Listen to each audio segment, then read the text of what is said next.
Okay, so hello everybody. My name is Aviv, and I'm leading the business engagement and innovation for the Good Food Institute in Israel. And today I'm going to try and give you an overview of the alternative protein ecosystem in a global perspective, but also we will share more what's going on in the Israeli ecosystem. But before we dive into the alternative protein ecosystem, let's discuss few facts that involve our food systems and why we urgently need to change it. And it will be a good base for our discussion today. So let's start with the fact that 30% of our global land today is used for agriculture. Out of those 30%, 70% is used in order to grow the food for the animals that we consume or that make our food. So quick equation and quick calculation, if the world population is growing and meat and dairy products are in high demand and expected to double, there is just not enough land in order to produce the food that we consume today. So we need to change the way that we make the food. And another way to look at this is to look at the inefficiency. This is how much calories we put and how much calorie we get. So, for example, if we take beef, we put 34 calories in order to grow the entire cow, and the conversion rate is only 3%. We only get 1 calorie out. The rest is the energy that the animal uses in order to grow, to walk, to develop their muscles, and to breathe. And not to mention the water consumption, 15,000 liters. So this is when we are talking beef. When we are referring to chicken or pork, those conversions are slightly better. There are other reasons that affect our reasons in order to be involved in these types of industry. For example, global greenhouse gas emission. The food system is responsible for 14.5%. There are new numbers that are discussing 18%. This is more than the entire transportation industry. Only the aviation industry emitting 1.9%. And the animal agriculture food system is more than 15%. It's also the number one user of fresh water, the number one cause for deforestation, and a major health risk now that the world has a better understanding of how global pandemic can hurt the entire way we live, we commute, and the entire supply chain. 70 to 80% of the antibiotics is used in the animal agriculture industry, and many times as a prevention and not even as a treatment. All of this is not enough in order to stop the demand for food, dairy, eggs. And this is going to double in the next couple of years, mostly because people from the countries that live in lower economic status are moving to higher economic status and are consuming more and more meat and dairy. So same as we look at the energy sector, this graph shows the consumption of energy, and we don't expect people to drive less or to use less energy. We are starting to produce them renewable energy, and governments and industry and investors are investing in sustainable energy sources. So same way we want to look at the food system. We need to invest in order to recreate the food system and to develop new proteins. The same as we see the shift today to electrical cars from regular cars, we would like to see the shift from protein that we consume, the way we consume it, to alternative protein, to make it in a different way. And we don't expect everybody to become vegan or vegetarian. Our theory of change is that we need to provide people what they want, used, and like to eat.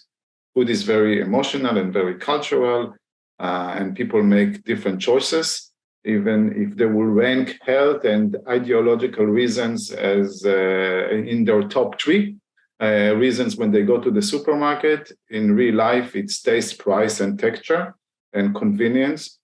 So we need to remember that. and we need to provide people what they like. The Good Food Institute is a global organization. We are based, it was established in DC in the United States. Today, we are more than 170 employees around the world. We are a non-profit, no revenue. We don't take money, no from corporates and no from governments. It's 100% philanthropy. And our mission is to accelerate the alternative protein ecosystem. We provide grant to research in this field. We work with startups, investors, corporates, and of course with government in order to shape the ecosystem and to accelerate this. We understand that the change will come from the flexitarian market. The flexitarian market is about 30 to 40% of the population in Western developed countries. Now, the definition is very wide. It can be somebody that is choosing to reduce meat once a week from their menu, or it can be somebody that is moving from dairy milk to plant-based milk. The younger the generation is, the higher the percentage of the flexitarians, and also the higher the percentage of the reduction. Let's start to look a little bit on real market data. So this data is from the US market. It's a 2 years data, summarized 2020 and 2021. The reason it's 2 years, it's to minimize the COVID effect of retail trends in consumptions. So we see that the plant-based milk is the leading category in the plant-based categories, and it's already 16% of the entire milk market in the US. The growth rate is 20% for this. We see that plant-based meat, for example, is lagging behind, and it's only 1.4%. There is a lot of room for innovation under this space in order to reach the same percentage, because it's a huge market opportunity in terms of growth and dollars. We also see a major opportunity in cheese, yogurts, and all kind of other animal-derived products. But definitely the plant-based milk is the leading category today. The number in Israel, for example, are very similar. The plant-based milk market, it's 15.7%. This data is for 2021. I can tell you that the data for 2022, we see an increase. It's close to 18%. And for the first time, not for the first time, but this year, the milk market in Israel was in stagnation. The animal-derived milk, and the plant-based milk is still growing to 18% market share. In the plant-based meat, for example, in Israel, it's 6.4% out of the total meat market. So we see very similar numbers also in European Western country when we analyze these types of market penetration. The potential is huge. The meat market, and only the meat market, it's $2 trillion. The food industry is the biggest industry, $9 to $10 trillion. The meat market is out of that is $2 trillion. And analysts expect that plant-based or cultivated or fermented meat will be around 6 to 24% of the meat market within the next 10 years. So this is a wide range, but it's depending on how fast cultivated meat will enter the market in terms of regulation. We just saw last month that the FDA approved for the first time cultivated meat. So this is a green light for this type of technology. And in terms of market share and scale up, that it's a little bit challenging for those types of new technologies. When we look at the alternative protein landscape, we can divide it to three major technology: plant-based, fermentation, and cultivated. Plant-based, it's the most familiar one. We can see many products in the supermarket. Already, fermentation, we have Ben from Remilk. He will discuss precision fermentation as a good example from a company that is using precision fermentation in order to create dairy products. And cultivated. Cultivated obviously refer to cells, most of the time stem cells that we take from the animals, and then we grow them in bioreactors until we can grow the entire stack or the different part that we would like to eat. And we have different types of cultivated meat companies. We will discuss it very soon. There is no winner here. There is no that one technology will win over the other. It will be a lot of hybrid product that will work together, and many companies in this young industry will join forces and will create hybrid product. Many of the cultivated meat product that we will see in the near future will be hybrid product between plant-based and cultivated for the reasons that they want to scale faster to the market in terms of price parity and in terms of production scale. Precision fermentation is another great example of producing a specific protein using a microorganism as a host, as a manufacturer.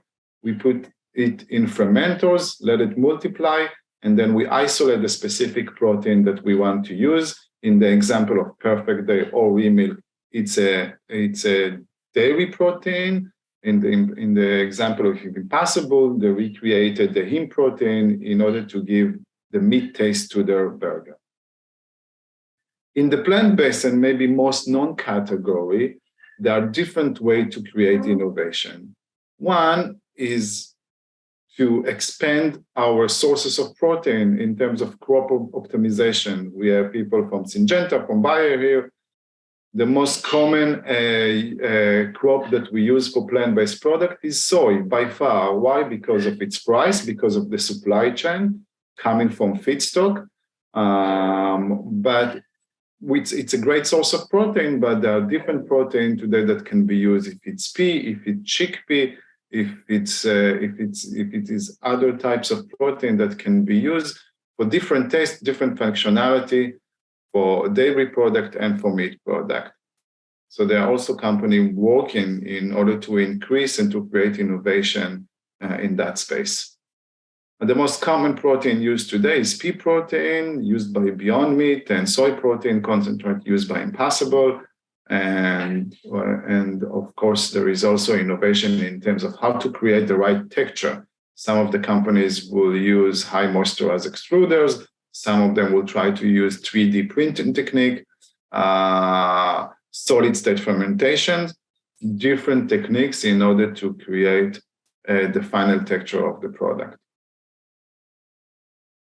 In terms of sustainability, so when we analyze, by the way, all the different three technologies, cultivated, fermentation, and plant-based, we see a major reduction in greenhouse gas emission and land use, and of course, water use. Those examples are from real numbers taken from Impossible and Beyond Burger of almost 90% reduction if we compare it to meat, and almost 87 in the case of Impossible, 99 in the case of Beyond in terms of water use. So this is how this industry looked several years ago. 6 years ago, if to be accurate, in terms of players that are active in the industry. This is how it looks like 2.5 years ago. So many startups, investors, research institutions, and corporates. And I think in the last 2 years, I've seen an update, but I think it was too busy and not even accurate because it didn't include everybody. So there is more players that the slide can fit. And the big corporates are jumping into this industry for different reasons. One, they want to be exposed to the innovation. This is an example of cultivated meat startups on the bottom and big national food giant multinationals company on the top, and the way they interact with this type of industry. It can be through investments, direct financial investments, joint ventures for market penetration, in the case, for example, of Nestle and the Future Meat that changed their name now to Believer, in order to produce a hybrid product of cultivated and plant-based, or in order to create the next factory, the next cultivated meat factory. We'll move a little bit faster to allow more time for my colleagues. So this graph represents the investments, the VC investments in alternative protein startups over the years. We saw a big jump in 2021. We are now analyzing the data for 2022. So overall, $5 billion were invested in alternative protein startups in 2021, divided into plant-based in green, fermentation, and cultivated. Those are the investments, for example, for the Israeli ecosystem, who is a leading ecosystem second after the US in terms of investments and startups in this field. And we see that 2022 is still strong. This is H1 2022, despite the market slowdown. So this is a comparison by countries in terms of H1 of 2022 investments in alternative protein, breaking down to country and breaking down also to technology of plant-based fermentation and cultivated. We see obviously the United States is leading the way, then Israel, China, Singapore, France, UK, and more countries are now joining the race. And many countries are joining this race also for the reason of food security. For example, Singapore is investing heavily in this industry for food security reasons. The alternative protein ecosystem is already 70% of the food tech industry in Israel in terms of investments and venture capital money that is going for startups. And also it attracts much of the motivation and the attraction from entrepreneurs that are looking to establish new companies. Other obviously topics in the food tech scene can be packaging, sugar reduction, and so on. This is just a few examples of startups that led the largest deals in H1 2022. We have Redefined Meat that is working on a whole cut steak, 3D printed from plant-based. We have Remilk that you will hear today. We're working on precision fermentation for dairy product. Future Meat, again, rebranded to Believer, creating cultivated meat. And Aleph Farm also creating cultivated steak, trying to create a cultivated all-cut steak, also coming from Israel. We have now there is even 58 startups in Israel working in different types of technology, different types of sectors. We will not get into that, but everything you can read on every single one of them on our innovation report that you can download from our website. Thank you very much, Nicole, for the opportunity, and I will be here for more questions at the end.